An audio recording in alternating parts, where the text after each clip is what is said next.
na mnogo lepši način. Bilo je tu dosta i lepih stvari. Imala sam ja svoj krug prijatelja tu koji su mene voleli, podržavali. Drugarica pre svega, imala sam samo jednog druga i sve ostalo su bile drugarice. Nekolicina njih kojima sam ja verovala, sa kojima sam se družila i koje sam ja beskrajno zasmejavala i one mene i tako dalje.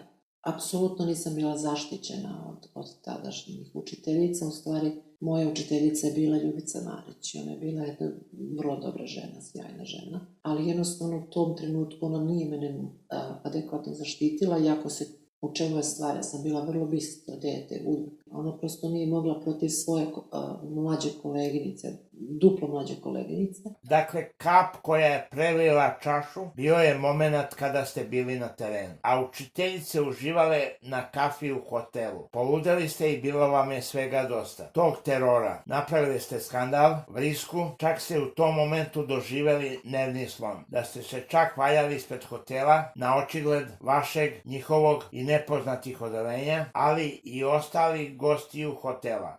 Do jednog dana kada smo bili na terenu dole nekom i naravno ja sa dečacima nikad nisam igrala fudbal, niti me to interesovalo. A devojčice su navijale kao za te odvratne dečake, ili mi uopšte nisu bili zanimljivi, kao ja nekog gledam od njih i tako dalje. Ne da ih ne bi gledala, nego bi ih sve pobila koliko sam ih mrzela. To je sad ružno što kažem, ali jednostavno sam iskrena. I mi smo bili na tribini sa devojčicama i tako dalje i meni je bilo tu lepo, to je bilo i iz drugih gradova, recimo, učenika, pa smo sećam se upoznali još nekog učenika iz nekog tamo grada, koji je bio u suprem odnosima sa mnom i sa mojim drugom i sa mnom. I tu su bile devojčice, te sa kojima sam ja bila okej, koje su meni bile drugarice. I sve je bilo lepo, dok recimo, oni mene recimo nisu ponovo počeli da maltretiraju. I čini mi se da je taj mene na kraju tu i udari. To je kao kap koja prelije punu čašu. I više meni prekipe.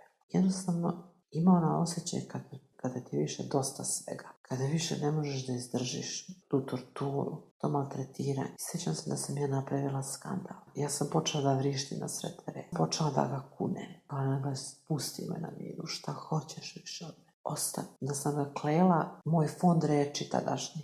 Najstrašnije mogućim kletama koje sam čula od svoje prababe. To je sad ružno što govorim, ali tako. Koja je isto bila jedna fantastična žena koja je imala fantastičan izbor tih nekih starinskih kletvi koje su...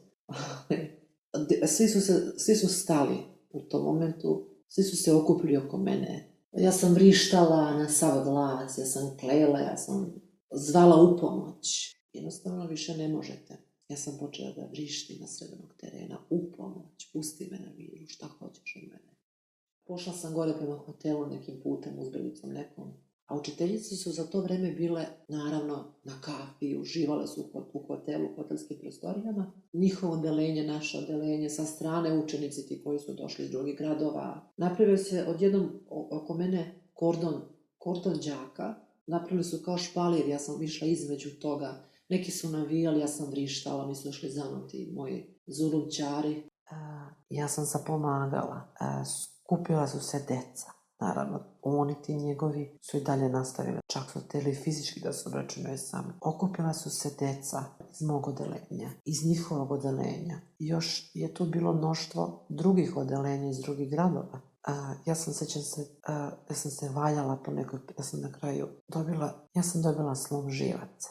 Ja sam se valjala po prašini, vrištala sam. Napravio se čitav špalir ljudi, kordon. Ja sam išla kroz onu masu, vrištala sam, znači to je bio skandal. Onda sam krenula sam ka hotelu, pa sam pokušala da odvalim letu od klupe, nekako udarim. Obojila sam kantu neku, ispred hotela sam došla, napravila skandal. Drugi gosti hotela su se okupili da vide o čemu se radi. Oni su mene svi pratili, to je bio užas. Ja sam ušla u hotel, u onom holu sam vikala. Orio je hol od mene. Išla sam mu za stepenice, oni su me svi pratili da vidjeti šta će dalje se zbije, to je bio cirkus, to je bilo strašno. Da sam pokušala da skinem čak i protivpožarni aparat, da ga gađam sa njih, pa mi onda moja drugarice koje su mene smirivale, da ne bude veći skandal. Pa su me sprečili i jednostavno sam žela da ga ubijem, više nisam imala snage da se borim. I nisam mogla da trpim taj teror, a niko me nije zaštitio.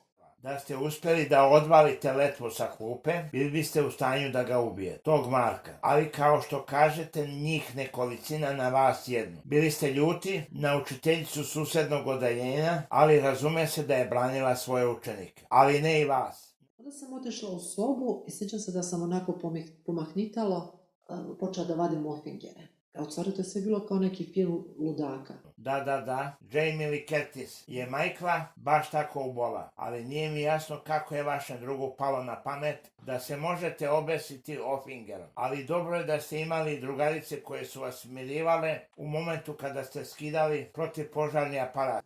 Da, Jamie Lee Curtis koja je ispravila Gorana i ofinger i ubola Michael Myers. A ja sam u stvari pokušala tim ofingerima, razmišljala sam čime, šta da mu ja uradim sad. I zamislite koliko je tu bilo recimo devojčica koji nisu mogli da me smire. I onda je moj drug ušao u sobu i proneo priču kako ja hoću da se obesim. Ne znam gde mu je to palo na pamet. A u stvari ja sam želela da se zaštitim tim ofingerima. Ja sam želela u stvari da onaj ofinger, da li da ga gađam ofingerom ili želela sam u stvari da ispravim onaj deo i da ga ubodem, šta već. Ja sam bila spremna njega da ubijem. Je ušao moj drug Andrija, u stvari to je ovaj isti drug koji je bio kad je bio napad na mene 2014. godine u februaru. Njemu moja baka jako zameri, što nije reagovao. I onda je on izašao napolje na hodnik među tu decu i pronaje glas kako ja hoću da se obesim. Tek je tad napravio problem. Ko to, kaže, pravi probleme? Ko se besi? I onda se nastavila čitava pometnja kako ja hoću da se ubijem, da se obesim. Onda je došla učiteljica Ljubica Marić u tu moju sobu i umjesto da me zaštiti, ja sam izbezumljena, ja plačem, ja ne znam gde se nalazim, ja sam pod stresom, ja sam dobila nervni slom. I onda ulazi ta Marina, ko to pravi probleme? I onda umjesto da me zaštite i da mi daju prvo lek da se smirim, i još ja budem izgrađena na skandal koji sam napravila. I ona, naravno, ja sam tu sad rekla ko mi šta radi i tako dalje, naravno ona, apsolutno, ta Marina, onda sam shvatila u stvari koliki je ona zlotvor i nikad to nisam oprostila. I do kraja škole, kad sam posle bilo u višim razredima, zauvek se mi zamerila koliko je to jedna loša žena. Da oni u stvari dozvole da njima učenik doživi slom živaca, da njima učenik je mogao da umre. I onda se taj dan pronela priča kako sam ja luda, paranoična. Sad ova ekipa koja je mene maltretirala, oni su svi u stvari upoznali mene kako me do tada nisu vidjeli. Tog ručka, mi smo tamo sedeli malo dalje, to je ogromna sala. Sad će se divan pogled staklo i onda tamo divan pogled na Borovu šumu. I mi smo sedeli tu pored tog prozora, oni su negdje sedeli malo dalje i onda su oni iznali tu šipku da mene kao uplaše, da će se on od mene odbraniti tom šipku. Ali naravno i to se zataškalo, gde osobe kao što je pedagog, kao što je direktor škole, nisu adekvatno reagovali, nikada. Ne, nikada. I da nije bilo moje majke koja je odlazila na vrata lično kod roditelja, mene bi ubili u školu, apsolutno. Ubrzo posle tog mog nervnog sloma i otišli sa zlatara i tako dalje, pošli smo kući. Dakle, u putu nazad za Valjevo, maltretiranje se nastavilo. Pokušavali su u svakom trenutku da vam nešto šapnu. Da bi oni kasnije nastavili da meni prete, recimo, i kada smo izlazili na pauze, pa ispred autobusa, pa tako dalje. Nakon toga situacija se smirila, iako su i dalje pokušavali da vas zastraše. Ali ste oguglali, ali oni su se vas uplašili, videvši kako izgleda kada vam dođe žuta minuta. Onda su u stvari oni vidjeli, upoznali su mene kako me nisu ranije upoznali i onda se pronela priča kako sam ja luda i da ću ih ubiti. I onda sećam se oni te noći kad se to dogodilo, neko ulazi u sobu, to je vjerojatno bila učiteljica, a onda su se u stvari uplašili da to nisam bila ja, da im se osveti. Videvši kakvi ste kada poludite, ja se izvinjavam, delujete kao jako draga osoba. Oni su se uplašili pa su otkinuli čak metalnu šipku iz kupatila i dežurali su na smenu noću. U strahu od vas kako ih ne biste posetili, čak su tu šipku ispod majice ujutru poneli na doručak, samo da biste je vi vidjeli. Da li vas je to zastrašilo? I onda je jedan od njih, pošto su spali po troje sobi, otkinuo neku cev metalnu iz kupatila i sećam se da je stavio tu cev. To je u stvari bila cev za peškire, šta već. u slučaju ako ja dođem da se oni odbrane. Sjeća se poslije da tu cijev nosio na ručak dole, da je sakrio pod majicu. I su oni bili u ozbiljnom strahu posle od mene. Posle toga su pokušavali meni onako da i dalje da prijete. Bili smo dole na nekoj zabavi posle uveče, na koju ja nisam ni htjela da idem, ali sam morala, prosto su nas tjerali da idemo. I oni su isto pokušavali meni da mi prijete i tako dalje. Pa sam ja opet prišla učiteljici i rekla to, ne mogu. Poslije kao meni namirila, kao sredit će se to i tako dalje. Ali jednostavno ona nije smela da se zameri svojoj drugarici, Marini, učiteljici. Jer je onako konkretno branila svoje učenike koji su mene maltretirali i mene predstavile kao jednu ludu osobu. A u stvari, što bih ja napravila skandal da nisam bila dovedena do ludila. Tako mi se bio je pakao, zaista.